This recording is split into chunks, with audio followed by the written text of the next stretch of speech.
നമസ്കാരം. എല്ലാ ഓസ്ട്രേലിയ മലയാളികൾക്കും ഗുഡ് മോർണിംഗ് ഓസ്ട്രേലിയയുടെ മോർണിംഗ് ന്യൂസിലേക്ക് സ്വാഗതം.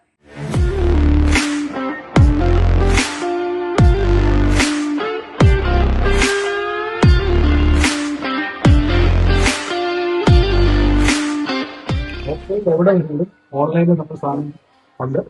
അത് പഞ്ചായത്തിനായാലും ബ്രാഞ്ചൊക്കെയായാലും സർക്കാരിനാണെങ്കിലും രണ്ടോ മൂന്നോ ദിവസം സംഗതി എത്തിയിരുന്നു. ഇപ്പം വിക്ടോറിയയിലെ എല്ലാ കടയിലും ഞങ്ങൾക്ക് കൊടുക്കാൻ പറ്റുന്നുണ്ട്. നിങ്ങൾ എല്ലാവരും മേടിക്കണം. രാജ്യത്ത് ഇന്ധന പ്രതിസന്ധി രൂക്ഷമായി തുടരുന്നു. പെട്രോൾ വിലയിൽ നേരിയ കുറവുണ്ടായെങ്കിലും ഡീസൽ ക്ഷാമം ഉപഭോക്താക്കളെ വലയ്ക്കുകയാണ്. നിലവിൽ രാജ്യത്തെ 30 ഇന്ധന പമ്പുകളിൽ ഒന്നെങ്കിലും പൂർണ്ണമായും ഡീസൽ ഇല്ലാത്ത അവസ്ഥയിലാണെന്നാണ് റിപ്പോർട്ടുകൾ സൂചിപ്പിക്കുന്നത്. ന്യൂ സൌത്ത് വെയിൽസിൽ 142 പമ്പുകളും വിക്ടോറിയയിൽ 51 പമ്പുകളും ക്വീൻസ്ലാൻഡിൽ 38 പമ്പുകളും നിലവിൽ ഡീസൽ സ്റ്റോക്കില്ലാതെ അടഞ്ഞുകിടക്കുകയാണ്. അതേസമയം പാചകവാതക എണ്ണ ഉപയോഗിച്ച് ഇന്ധനം നിറയ്ക്കുന്ന തരത്തിലുള്ള സോഷ്യൽ മീഡിയ ട്രെൻഡുകളിൽ നിന്ന് ജനങ്ങൾ വിട്ടുനിൽക്കണമെന്ന് ഊർജ്ജമന്ത്രി ക്രിസ് ബോവൻ അഭ്യർത്ഥിച്ചു. ഇരം കൊഴുപ്പിൽ നിന്നും സസ്യ എണ്ണകളിൽ നിന്നും നിർമ്മിക്കുന്ന ബയോഡീസൽ പോലുള്ള ജൈവ ഇന്ധനങ്ങളുടെ വികസനത്തിന് സർക്കാർ പൂർണ്ണ പിന്തുണ നൽകുമെന്നും അദ്ദേഹം വ്യക്തമാക്കി. കഴിഞ്ഞ ആഴ്ച ഡീസൽ മൊത്തവിലയിൽ 20 സെന്റിന്റെ കുറവുണ്ടായെങ്കിലും വിതരണ തടസ്സങ്ങൾ കാരണം അടുത്ത 5 ദിവസത്തിനുള്ളിൽ വില വീണ്ടും 10 സെന്റോളം വർദ്ധിച്ചതായും കണക്കുകൾ വ്യക്തമാക്കുന്നു. ജീവിത ചെലവ് വർദ്ധിക്കുന്നതിനിടെ അടുത്ത മാസം അവതരിപ്പിക്കുന്ന ഫെഡറൽ ബജറ്റിൽ കാര്യമായ ആശ്വാസ നടപടികൾ ഉണ്ടായിട്ടില്ലെന്ന സൂചനകൾ. കൂടാതെ പണപ്പെരുപ്പം നിയന്ത്രിക്കുന്നതിനായി സർക്കാർ ചെലവുകൾ വെട്ടിക്കുറയ്ക്കുന്നതിലായിരിക്കും വരാനിരിക്കുന്ന ബജറ്റ് പ്രധാനമായും ശ്രദ്ധ കേന്ദ്രീകരിക്കുകയെന്ന് ട്രഷറർ ജിം ചാൽമേഴ്സ് വ്യക്തമാക്കി. ഫൈൻഡർ വെബ്സൈറ്റ് പുറത്തുവിട്ട വിവരങ്ങൾ പ്രകാരം കഴിഞ്ഞ 12 മാസത്തിനിടെ 54% ഓസ്ട്രേലിയക്കാരും തങ്ങളുടെ സേവിംഗ്സ് അക്കൌണ്ടുകളിൽ നിന്നും പണം പിൻവലിച്ചിട്ടുണ്ട്. ശരാശരി $7,000 ഓരോ വ്യക്തിയും ഇത്തരത്തിൽ പിൻവലിച്ചു. ദേശീയ തലത്തിൽ ഇത് ഏകദേശം $85 ബില്യൺ തുല്യമാണ്. പശ്ചിമേഷ്യയിൽ സംഘർഷങ്ങൾ വർദ്ധിക്കുന്നതിന് മുൻപുള്ള കണക്കുകളാണിത്. നിലവിലെ അന്താരാഷ്ട്ര സാഹചര്യം വിലക്കയറ്റം ഇനിയും വർദ്ധിപ്പിക്കാൻ സാധ്യതയുണ്ടെന്ന് വിദഗ്ധർ മുന്നറിയിപ്പ് നൽകുന്നുണ്ട്. ക്വീൻസ്ലാൻഡ് തീരത്ത് വീണ്ടും ചുഴലിക്കാറ്റ് ഭീഷണി. തീവ്ര ചുഴലിക്കാറ്റായ നരയിൽ കനത്ത നാശം വിതച്ച 3 ആഴ്ചത്തേക്ക് ഇതിനു മുൻപെയാണ് മൈല എന്ന പുതിയ ചുഴലിക്കാറ്റ് ഓസ്ട്രേലിയൻ തീരത്തേക്ക് അടുക്കുന്നത്. നിലവിൽ സോളമൻ കടലിൽ ഹൊണിയാറയ്ക്ക് 590 കിലോമീറ്റർ പടിഞ്ഞാറായി നിലകൊള്ളുന്ന ഈ ചുഴലിക്കാറ്റ് വരും ദിവസങ്ങളിൽ തെക്ക് പടിഞ്ഞാറ് ദിശയിലേക്ക് നീങ്ങി വാരാന്ത്യത്തോടെ ക്വീൻസ്ലാൻഡ് തീരത്ത് കരതൊടുമെന്നാണ് കാലാവസ്ഥാ നിരീക്ഷണ കേന്ദ്രത്തിന്റെ മുന്നറിയിപ്പ്.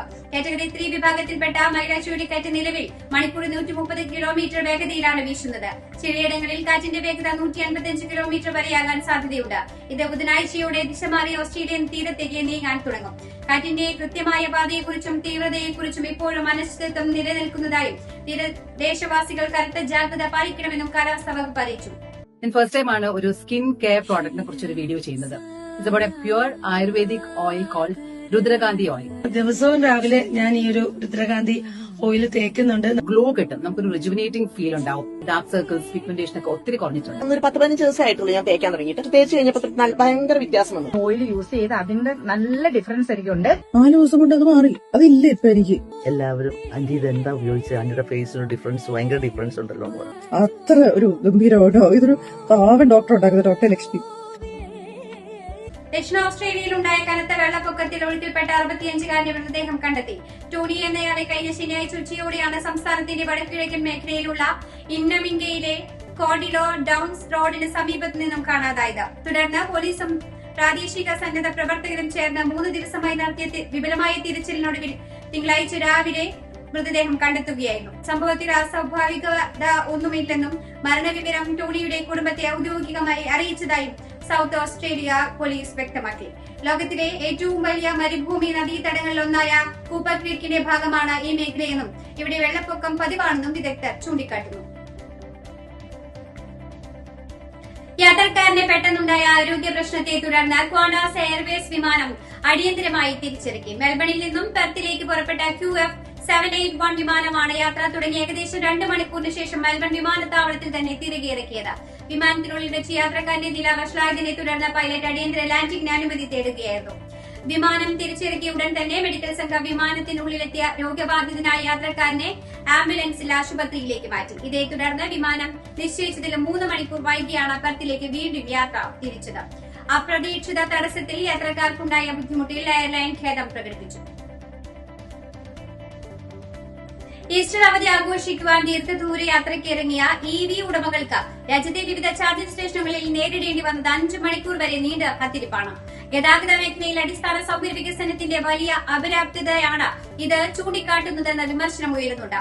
വിക്ടോറിയയിലെ Cann river Tesla super charger സ്റ്റേഷനിൽ നിന്നുള്ള ദൃശ്യങ്ങളാണ് ഈ പ്രതിസന്ധിയുടെ വ്യാപ്തി ഏറ്റവും വ്യക്തമായി പുറത്തുകൊണ്ടുവന്നത്. വെറും 3 ചാർജിംഗ് പോയിന്റുകൾ മാത്രമുള്ള ഇവിടെ ഒരേ സമയം 10ഓളം കാറുകളാണ് ചാർജിങ്ങിനായി മത്സരിച്ചത്.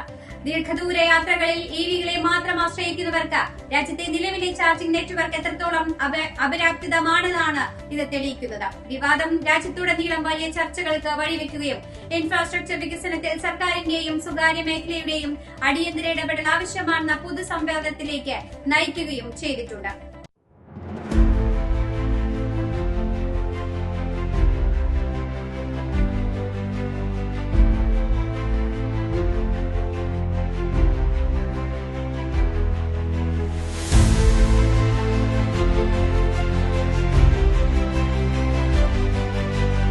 ടെഹ്റാനിലെ കെട്ടിടത്തിന് നേരെയുണ്ടായ ആക്രമണത്തിൽ 13 പേർ കൊല്ലപ്പെട്ടെന്ന് ഇറാൻ മാധ്യമങ്ങൾ റിപ്പോർട്ട് ചെയ്തു. തിങ്കളാഴ്ച പുലർച്ചെയാണ് ടെഹ്റാനിലെ തെക്ക് ഭാഗത്തുള്ള എസ്ലാം ഷഹറിൽ ഒരു റെസിഡൻഷ്യൽ കെട്ടിടത്തിൽ വ്യോമാക്രമണം ഉണ്ടായത്.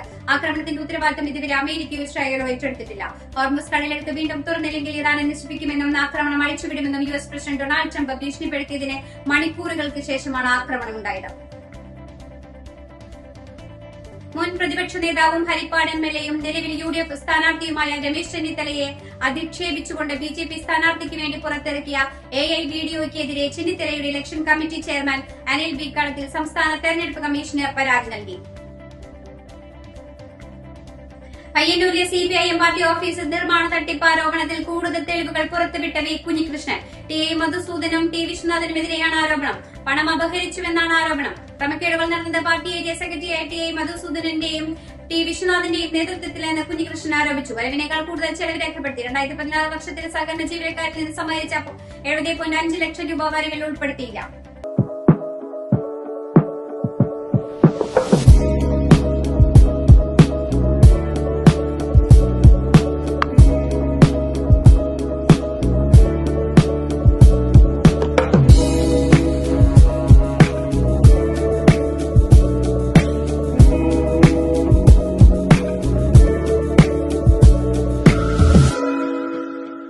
ഇതോടുകൂടി വാർത്താ ബുള്ളറ്റിൻ ഇവിടെ അവസാനിക്കുകയാണ്. എല്ലാ പ്രേക്ഷകർക്കും നല്ലൊരു ദിനം ആശംസിക്കുന്നു. കൂടുതൽ വാർത്തകളുമായി നാളെ കണ്ടുമുട്ടാം. എല്ലാവർക്കും നന്ദി, നമസ്കാരം.